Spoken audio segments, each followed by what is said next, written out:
This week, how many of you guys enjoyed this lesson? I love this lesson.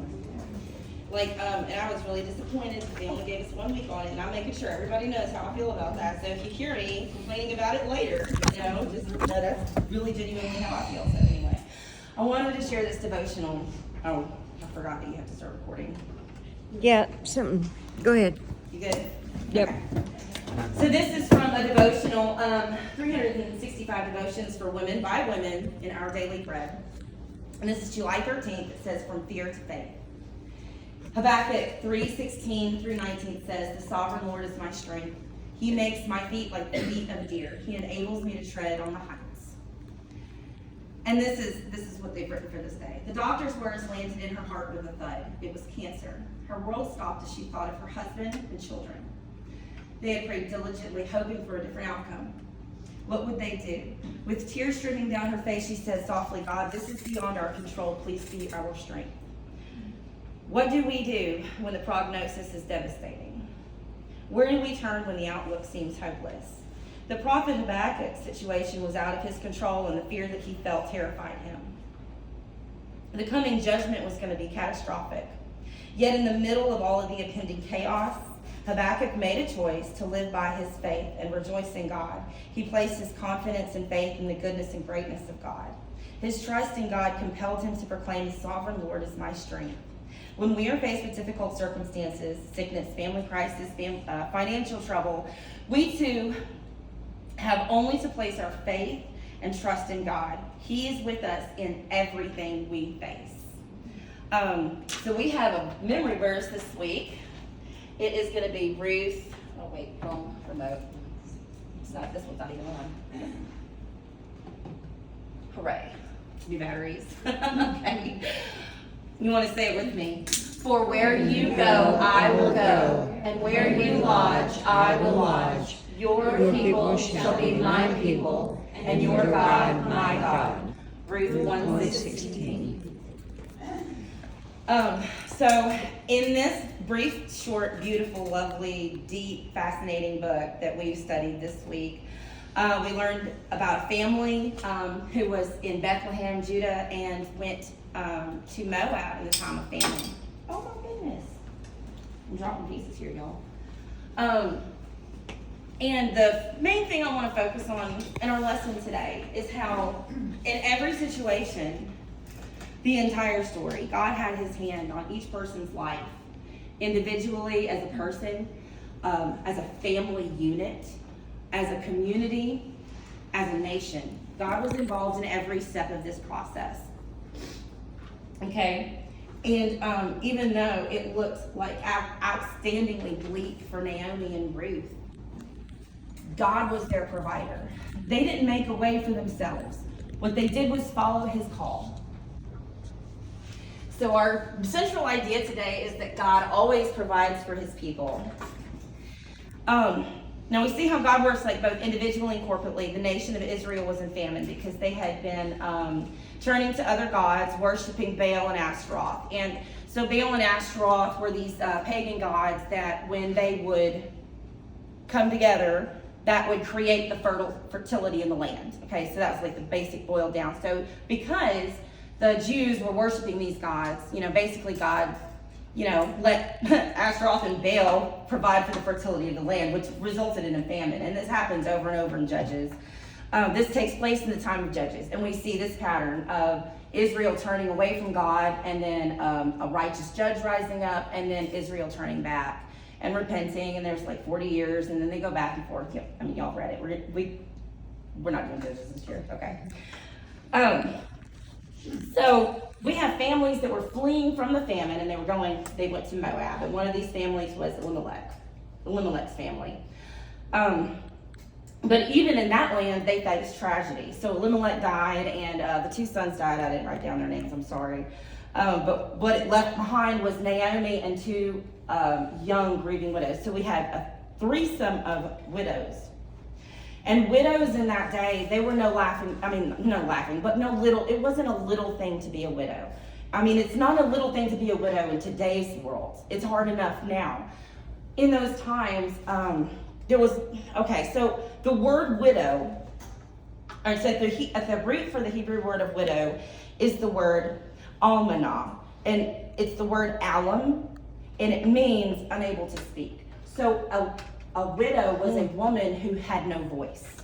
She had no voice in the community, socially, and I don't mean that the community interpersonally wouldn't help her, but as a social structure. That was the man's role in that time, was to be the face, the protector, the face, the shield against, the world, and the woman was in the home, the protection, I'm gonna go.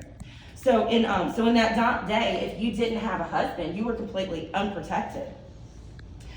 She depended on her husband at all times, all social and public matters, support, advocacy, defense, economically. So the death of a husband was even more than emotional trauma. It could mean social I can't say that word. Ostracization? No, y'all know what I mean. They would shun her from society because marriage was it was a family unit social status thing. It was important to be married and have a family. So without one, you would be easily taken advantage of. Okay, and without her sons there to take care of her, they would be, a widow would be completely dependent on the mercy and goodwill of distant relations. And I don't know if y'all have known, or at any time I've ever had to deal with a family death, the distant relations are not the ones that I would want to be dependent on, because they're the ones that fly in from nowhere, and start making things clean. So I can understand how their situation, they don't know what they're going to be expecting when they get back to Bethlehem. But Ruth and Naomi's story reminds us that even in the darkest times, when all we see are the bitter circumstances in our lives, God is still at work. He sees all of our heartaches. He knows the cry of our souls, and he is already answering the prayers that we haven't prayed yet. I can't tell you how many times I have prayed a prayer and it got answered instantly. But there's no way it could have happened that he answered, he planned answering it before I prayed it. Does that make sense? It's so amazing to watch God work that way. It's so humbling. So in chapter 1, I tried to get everything alliterated, but I missed one, so you'll have to forgive me. In chapter 1, we see the family and the famine. The family property that had been sold out into debt. When they left, he had leased his land, so there was a debt lease on his land. He was able to go back and get it, but what they did was they used that money to move, to get out of the country and try to find somewhere, where they had food. So Naomi's outlook was very bleak when she was coming back. There's no wonder she called herself Mara. Remember last year when we studied Exodus, the well that had bitter waters, they called it Mara because it tasted bitter. And I can understand where Naomi was coming from when she said, the Lord has dealt bitterly against me. Widows were frequently mistreated, and but God wasn't surprised when Naomi became a widow. He wasn't surprised when she came back to Bethlehem. He had already, set the pieces up long before. He sent her a message. And I'm going to read, this really stood out to me, because you have to think about Naomi's state of mind at the time. She'd lost both her sons and her husband. She was in a foreign land. She'd lived there for 10 years, but I know 10 years can go by pretty quickly. She didn't know, they were foreign God's lands, but this is what Ruth 1:6 says. Sorry.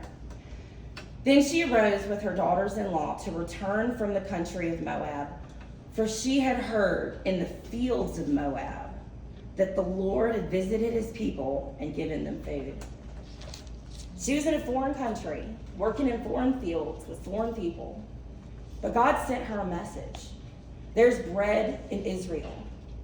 He called her back home, and she heard him. Even though she was depressed, she was grieving. Naomi is such a picture of how we can carry both. We can carry deep, heavy burdens of grief and not necessarily be thinking clearly, sending my daughters away. I might as well give up everything, but also You know, there's a struggle there because we still hear and respond to the Spirit. So he had sent her a message, and he had given her Ruth, okay? Now, Ruth loved Naomi. It wasn't an emotional fondness or a superficial bond. She was completely committed to staying by Naomi's side. Naomi must have been an incredible woman of faith before this trial in her life, because even though she was bitter in spirit and she was in a deep and dark place, her daughter-in-law would not leave her side. She was so dedicated to her. I know you all know this, but I'm going to read it anyway because I think it's important that we remember what love is. Love is not a feeling. Jesus didn't say have warm and fuzzies for your enemies, okay? It's not about how you feel, it's about how you treat them. And that's how Ruth treated Naomi. 1 Corinthians 13, 4-7 says, love is patient and kind. Love does not envy or boast. It is not arrogant or rude. It does not insist on its own way. It is not irritable or resentful. It does not rejoice at wrongdoing, but rejoices with the truth. Love bears all things, believes all things, hopes all things, endures all things. I love how many examples of enduring love we see in the book of Ruth. You know, the oath that Ruth swore to Naomi is so moving that thousands of years later, we still repeat it to each other at wedding ceremonies, which is, I think, if you stop and consider it, I believe a wedding would be one of the most sacred events that we have in our culture, would be a wedding before God and man, right?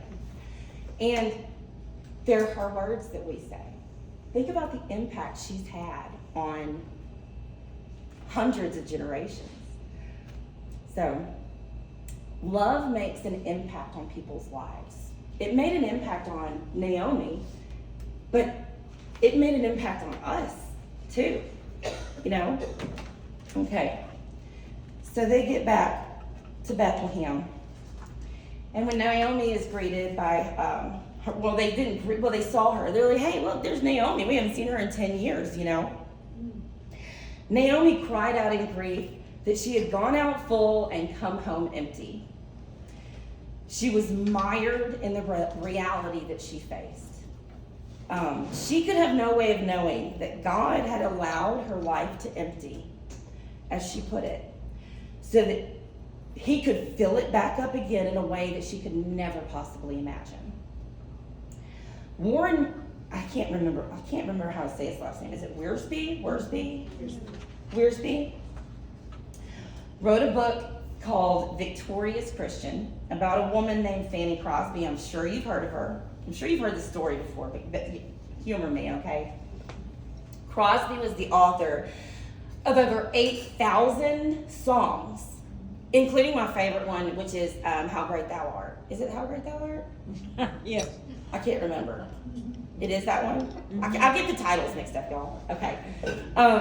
So she, many songs that you know, she wrote. In fact, she wrote so many that she had to write under fictitious names just so she could get more of her songs into the hymn book, because they didn't want it to be the Fanny Crosby hymn books. They wanted some diversity, so she wrote under pen names. At 6 weeks of age, Fanny Crosby developed a minor eye inflammation and was taken to a local doctor for treatment, but the doctor who treated her used the wrong medicine on her eyes, and she became permanently and totally blind because of his carelessness. Interviewed years later, Fanny says she was 6 weeks old. She has no memory of sight, okay? Fanny Crosby said she harbored no bitterness against the physician. In fact, she once said, if I could meet him now, I would say thank you over and over again for making me blind. She felt that her blindness was a gift from God to help her write hymns that flowed from her pen. This is a quote from her. I have not, for a moment in more than 85 years, felt a spark of resentment against him, the doctor, because I have always believed that the good Lord, by this means, consecrated me to do the work that I am still permitted to do. So, I brought that example in because I wanted you to see, God does this in many people's lives. I would say everybody's life, but I don't want to, speak for y'all if y'all haven't known yet.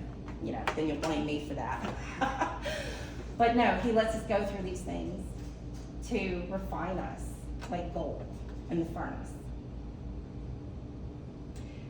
Okay, so chapters 2 and 3, we see friendship and faith.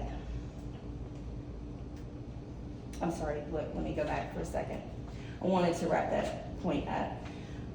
There's a lot of times in our lives we truly cannot see the blessings that surround us.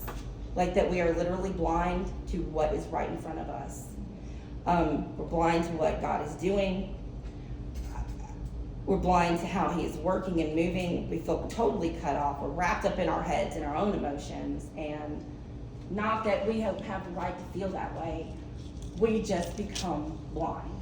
We can't see the goodness of God or the future that he has already established for us. The challenge that we face is the bitterness and pain that we feel in the circumstance and the tragedy in the moment. But the moment will pass. We are surrounded by loss and tragedy. We must discipline ourselves to put our faith on the firm foundation in Christ. To see the dawn, we have to weather through the night.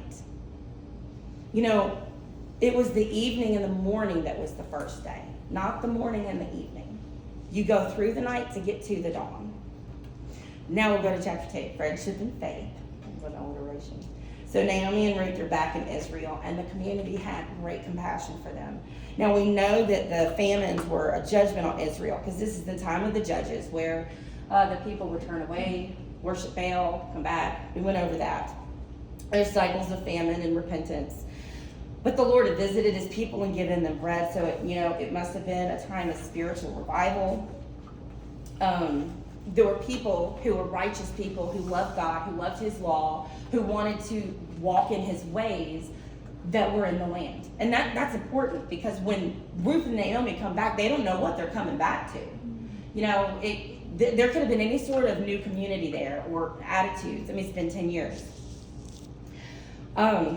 We see, Paul tells us in Romans 12:15, I know you know this one time, I'm falling back on the classics today. He says, rejoice with those who rejoice and weep with those who weep. The community gathered around them.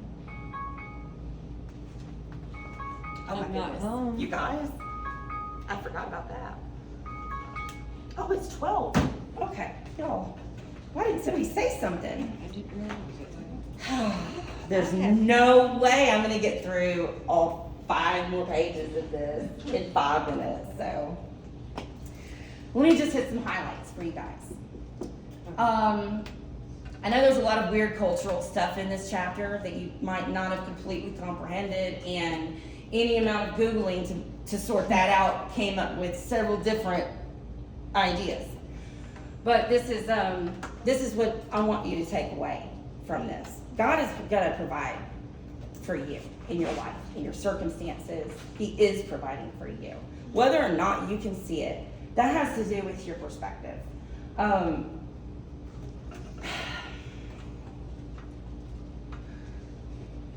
So much I missed out on giving you guys. This is what I want to leave you with, okay? These are the reasons that we can trust in God's provision. No matter what Ruth and Naomi went through, God brought them back to their homeland. He established their family in the land. He gave them a place. He restored their reputation. He redeemed the land back to the family through the kinsmen. But all of that summed up to say, this is what I want y'all to take away from this lesson, is that we can trust God. Like Ruth trusted God. Like Ruth left her family and went to the strange land because she believed in the power of Naomi's God.